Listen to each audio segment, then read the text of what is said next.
Bienvenue à tous au journal sur Camnews 24, les titres de cette édition d'information. La commune de Basseo dans le département de la Benue vient d'adopter à l'unanimité son budget pour le compte de l'année 2016. Ceci a été fait en présence du maire de la localité et de ses conseillers.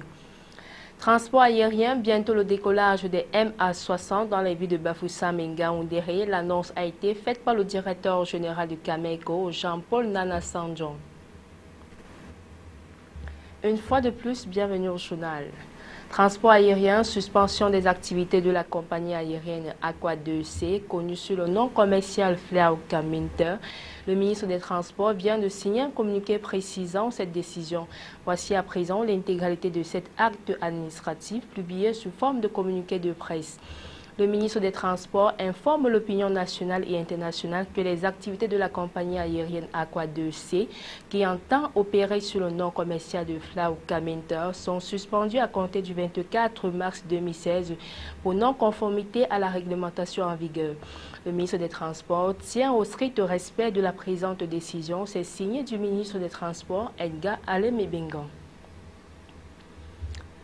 Restons dans les airs pour parler de la Société nationale des transports aériens, la Cameco, annonce dès les 15 et 22 avril prochain le premier vol des MA60 respectivement à Bafoussam et à Ngaoundéré. Le directeur général de Cameco, Jean-Paul Nana Sandjon, indique qu'avec la réouverture de l'aéroport, les deux avions MA60 ont été remis en service entre Douala et Yaoundé et effectue de nouveau deux rotations tous les jours. Notons à cet effet que le ministre des Transports Edgar Alem-Ebengan indiquait en janvier dernier, à la veille des vols inauguraux de ces engins neufs retrocédés à la compagnie aérienne nationale de Cameco, que c'est prioritairement pour assurer les vols domestiques que le gouvernement a acquis les aéronefs MA60 et s'est engagé à réhabiliter les différents aéroports du pays. Autre chose à présent, lutte contre la fièvre jaune, un faux vaccin en circulation. Dans une récente circulaire, le ministre de la Santé publique demande la mise en quarantaine du produit amaril stabilisé. Reportage. Des versions falsifiées du vaccin amaril stabilisé, produit immunisant contre la fièvre jaune, ont été découvertes en Asie du Sud-Est. C'est le ministre de la Santé publique, André Mamafouda, qui donne l'alerte dans une récente circulaire. Il a indiqué qu'il s'agit du numéro 2265 fabriqué par l'Institut Pasteur de Dakar avec pour date de péremption juin 2017. Le fabricant a identifié des erreurs et irrégularités sur l'emballage et les résultats d'analyse de laboratoire qui vont renseigner sur la composition du produit qui ne sont pas encore connus jusqu'à ce jour. C'est donc pour bloquer la circulation de ce vaccin, s'il existe dans le pays, que le ministre appelle les responsables des structures du système national d'approvisionnement en médicaments essentiels, ceux de la CENAM, des officines et de toutes les catégories de formation sanitaire, à s'assurer que ce vaccin ne figure pas dans leur stock. Et si jamais c'est le cas, le ministre les invite à arrêter toute distribution et de procéder à la mise en quarantaine du vaccin amaril stabilisé. Les professionnels de la santé conseillent donc à ceux qui ont besoin de s'immuniser contre la fièvre jaune de se rapprocher des structures agréées. Interrogés sur la question, certains spécialistes de santé font savoir sur Cap que prendre un vaccin falsifié est synonyme de n'avoir pas été vacciné. D'après eux, le vaccin est actuellement le mode de prévention le plus sûr en matière de protection des populations contre la fièvre jaune. Une seule dose immunise la personne à vie seulement lorsqu'il s'agit du bon vaccin. Contre cette fièvre, il n'y a pas de traitement spécifique comme c'est le cas avec le paludisme, le sida ou d'autres maladies. C'est un traitement symptomatique qui est administré aux patients. On soigne la fièvre et d'autres signes, mais il n'y a pas un produit réservé à la fièvre jaune typiquement, d'où l'importance de la vaccination. Toujours en santé, l'allaitement maternel bas de lait. Au Cameroun, on estime à moins de 30% le taux de bébés allaités exclusivement au sein. Bien que la sensibilisation sur la valeur du lait maternel porte des fruits, les efforts restent à fournir. Pourtant, les bienfaits du lait maternel ne sont plus qu'à démontrer. Colombe et Catal.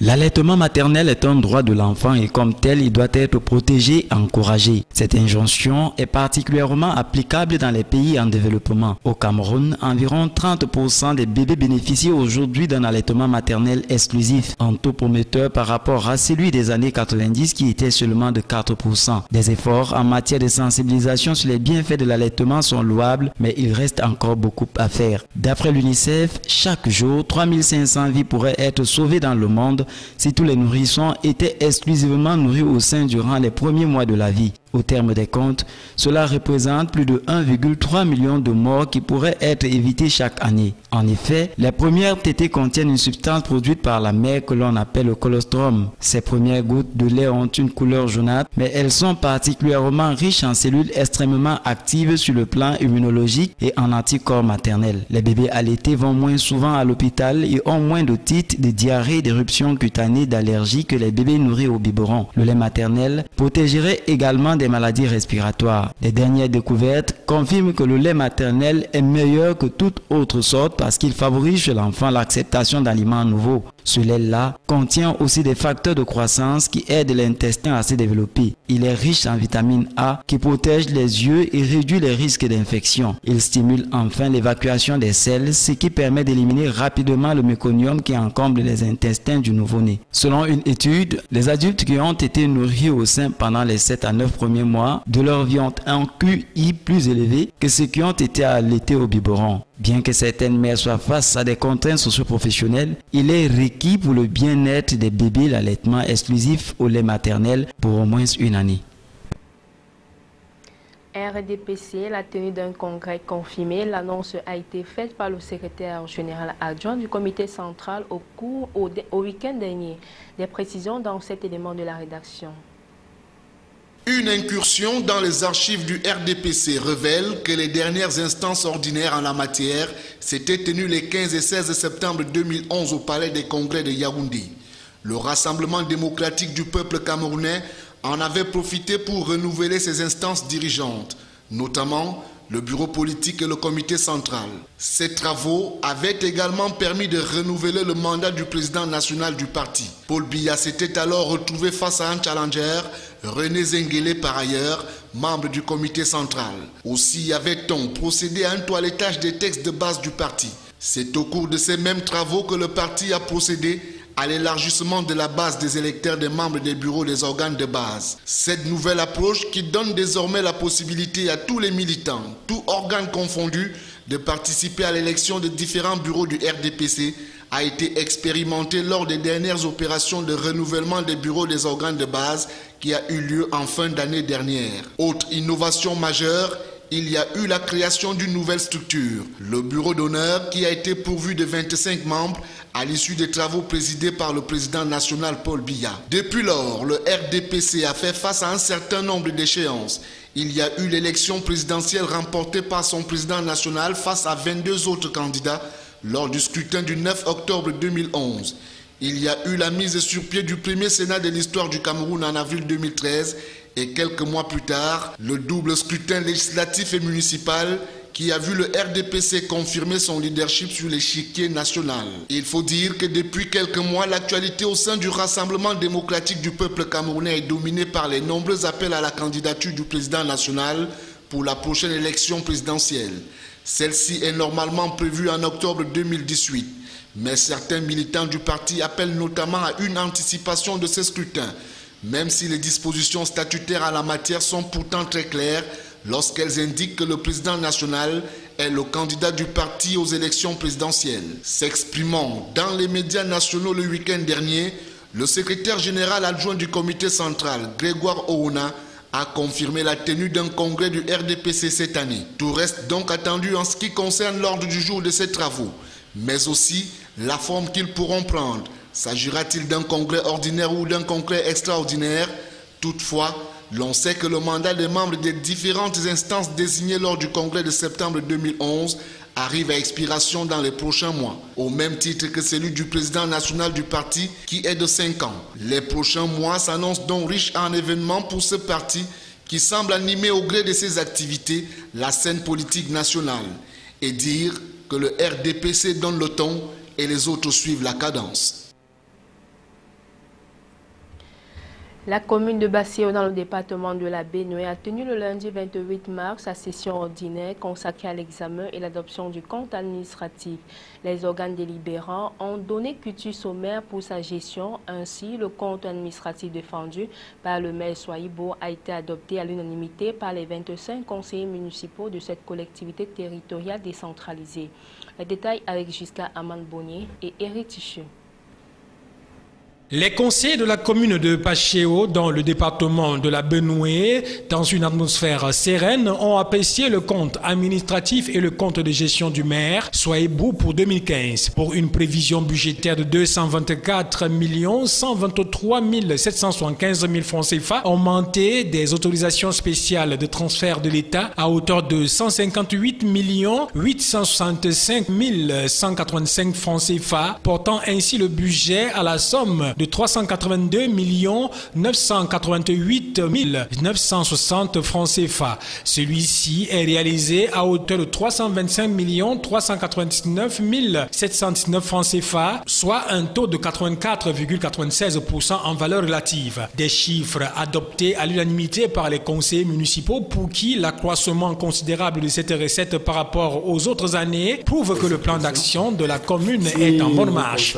Lors de la lecture du compte administratif volet recette, le lecteur parlait de 16 millions recouvrés en 2014 et cette année on est à 29 millions. Ça veut dire que ce plan a marché.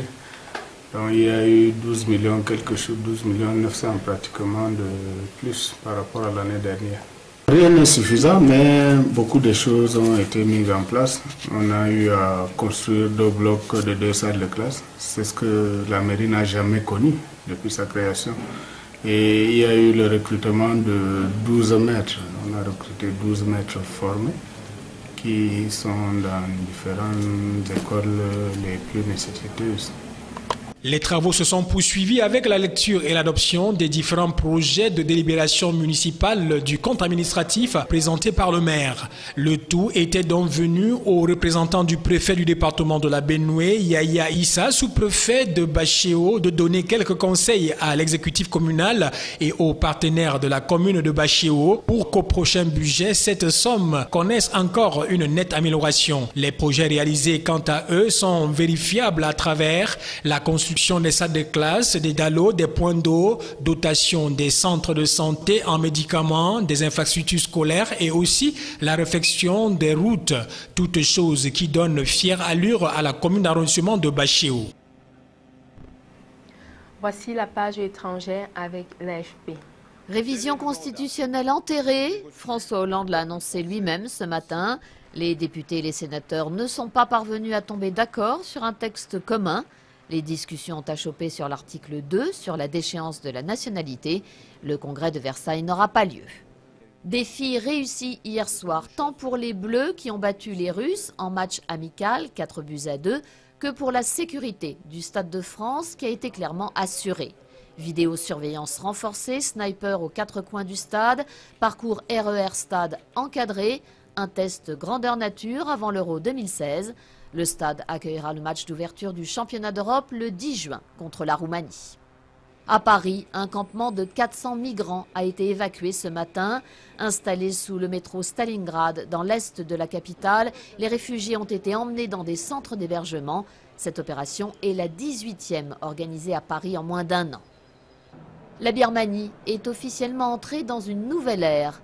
En prêtant serment ce matin, le nouveau président, un proche d'Aung San Suu Kyi, a mis fin à des décennies de domination militaire.